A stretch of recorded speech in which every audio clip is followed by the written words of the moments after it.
Hey everybody, it's July 16th, getting a lot of rain this morning. I thought it was the wettest day ever in Toronto, but apparently it's just like the wettest since 11 years ago when it was very wet and people were getting stranded on the GO trains and stuff. But yeah, I was like, this is the perfect chance to test out the light jacket that I bought from Value Village like a week ago. And my dad treated it with some of that waterproofing stuff, so I was like, yeah, let's go see how it is.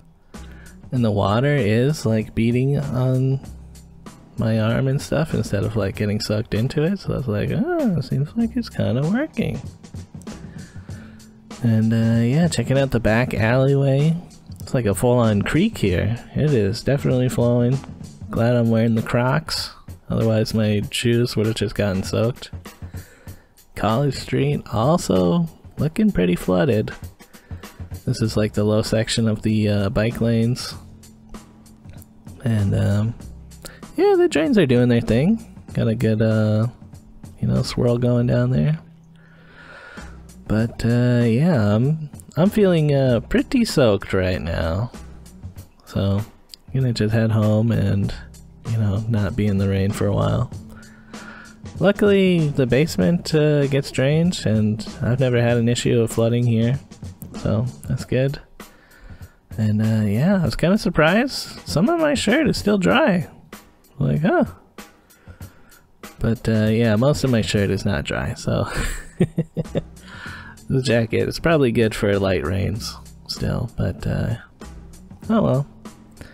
Somebody actually messaged me on Facebook during the storm and bought that Munchkins thing for $10. I gave them change. And people took some of that stuff that I had put out yesterday, so that's nice. So yeah, I'm just hanging out, watching videos of the rain damage throughout the city. Union Station looking pretty flooded. And other streets just downtown, you know. The city officials are talking about how Toronto is just not built to handle this amount of rain. Apparently lots of power outages in the West End. I was lucky and didn't lose power at all. So yeah, once the rain cleared up, I threw out that ice cream maker, or you know, put it out for somebody else. But I saw somebody post a video about how the river has breached the north plug of the flood redevelopment zone area into the lower Don, so I wanted to go check that out. I did go online on Uber and I got a Rudy delivery going south, so that worked out. I was a little bit worried that they weren't going to have power down here, but they did have power, so I didn't have to walk up the stairs. And yeah, I thought it'd be busier on Uber since apparently a lot of these people are out of power, but I didn't get any more requests. And that one paid like $7, you know, just so you guys know.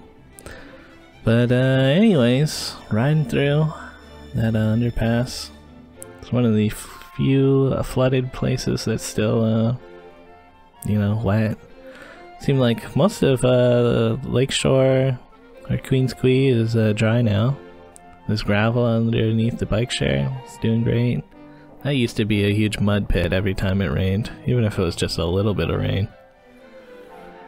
And yeah, that water treatment place seems like it's not overflowing, at least right now. If it does overflow, it just goes straight into the lake, but they're treating the water still. And yeah, getting closer to the new Cherry Street. Yeah, I'm crossing over the Keating Channel.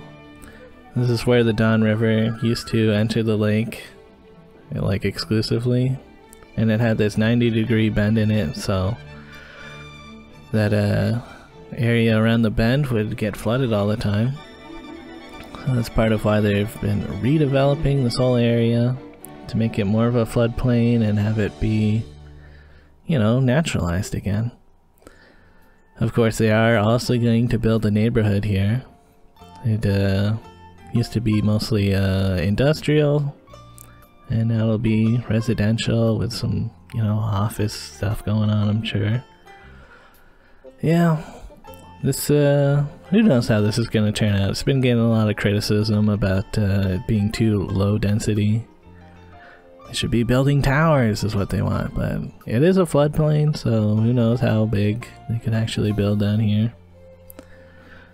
And yeah, this is the new section of the Don River, I guess. I think I've only been on this bridge like one time before, but it's looking good.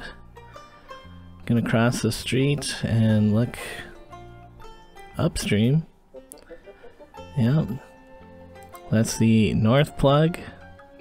They've slowly been filling this channel with water and stuff to get it ready, and it turns out the flood didn't break the wall. They had already opened it up a little bit and just didn't really say much about it.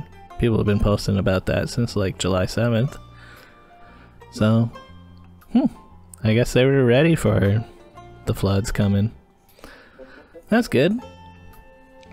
And yeah, kept riding east a little bit. Apparently near Cherry Street, or Cherry Beach, there's people kayaking on like Unwin Avenue, I think it's called. And you know, this kind of thing, it's always funny when people bring out their boats when the city floods, but it is kind of like sewage water, so it's probably disgusting in there. But yeah. Anyways, I'm crossing over Queen Street. Doesn't look like anything too bad underneath Queen. But yeah, over along Dundas, they've got the flooding there. And the river definitely moving. Pretty big log flowing down here. Along Bayview Avenue. Most of Bayview Avenue seemed like it was flooded when I was biking around looking at it. Yeah, you can see on the tires of these cars how deep it is.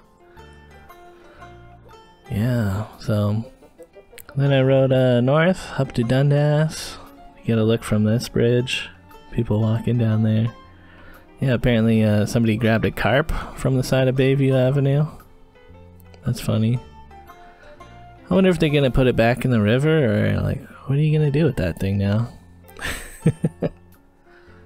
Yeah. Pretty flooded down there. Yeah, lots of emergency vehicles going around doing stuff. I watched the Global News thing. They did a decent interview with some of the Toronto fire rescue guys.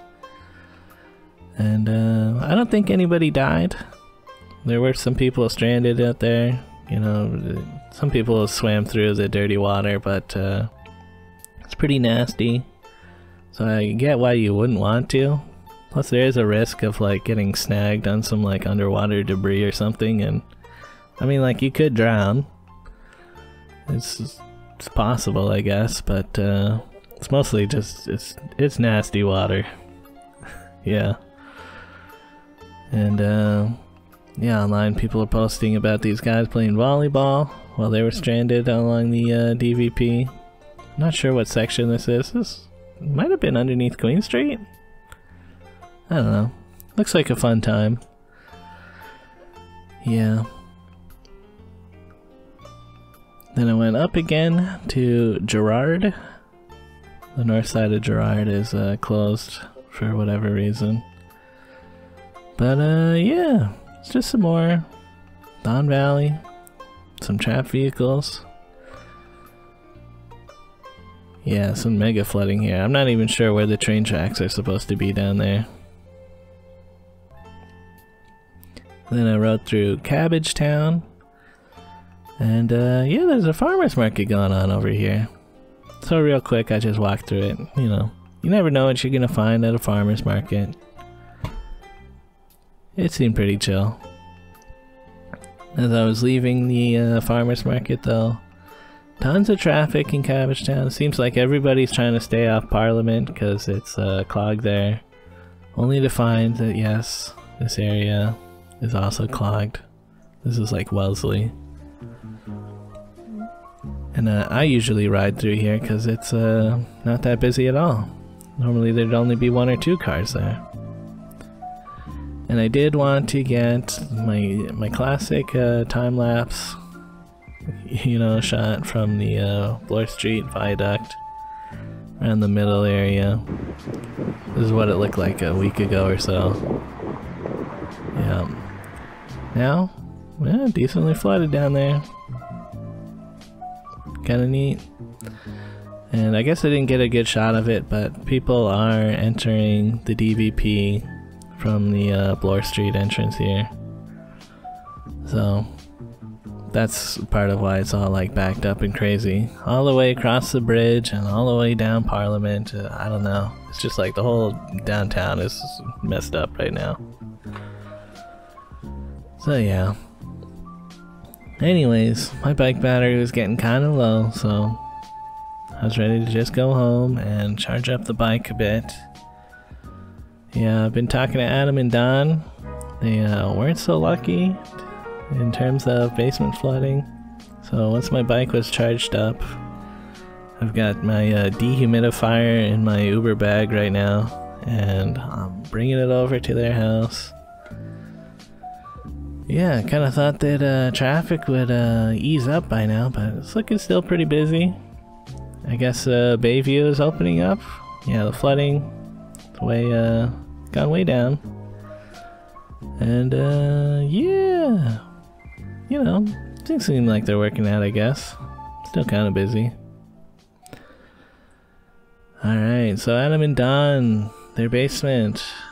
I don't think the damage was like crazy bad, but any sign of water, like in your carpeted area, is like not great. I've been getting some seepage. And yeah, Don's dad came by all the way from Ottawa, which you know, put them at ease. He's like a construction guy. He knows what's up. And they inspected the wall. It doesn't seem like it's coming from the walls. What's most likely happening is that their neighbor has this huge pit in their backyard. Yeah, he's been digging this thing for like 3 years since they couldn't get like machines back there. He's been doing it by hand. And yeah, you know, it hasn't really been an issue until now. He did pay like some guys to pump it out, and it is empty right now. The dehumidifier, when I plugged it in, it was at 84, so it's pretty humid down here, I guess. And yeah, you know, the damage wise, it doesn't seem that bad. I think they're gonna just replace the under padding thing. And the neighbor has said, like, you know, whatever it costs, like, just send me the bill, because, you know, he has had this pit for like 3 years. But on the bright side, you know, once his basement extension is finished, they are gonna install a sump. So hopefully this kind of thing will never happen again. And since their house is like duplex style, it'll be like Adam and Don also get a sump. And yeah, they, you know, it's an old house, built likely before they needed to build a sump. Oh yeah, Bento, he's doing good. Apparently he bolted though, got outside during all the hubbub of the day. And luckily he didn't get too far. Like, Don called to him and he stopped and then came back. So, that's good. Whew. Anyways, we went to a Rudy. Kind of fitting. They were out of regular burgers though, so we all got fried chicken sandwiches. Which honestly were still great. Like, I like chicken, so that was good for me. And yeah, give Bento a little bit of a run to the park. He's getting even better at fetching. So that's cute. So yeah, what a flood. The great flooding of 24. Already the dehumidifier's down to 69, that's pretty nice. So yeah, I hang out for a little bit more, you know, pet Bento a while. And then I'm just heading home. That's more or less it for the day, guys. There's gonna be I guess 30-second compilation of me riding home. Yeah, I think I did go online on Uber since you know, why not, I guess, but no more Uber requests for the day. Just how it is, guys. Yeah,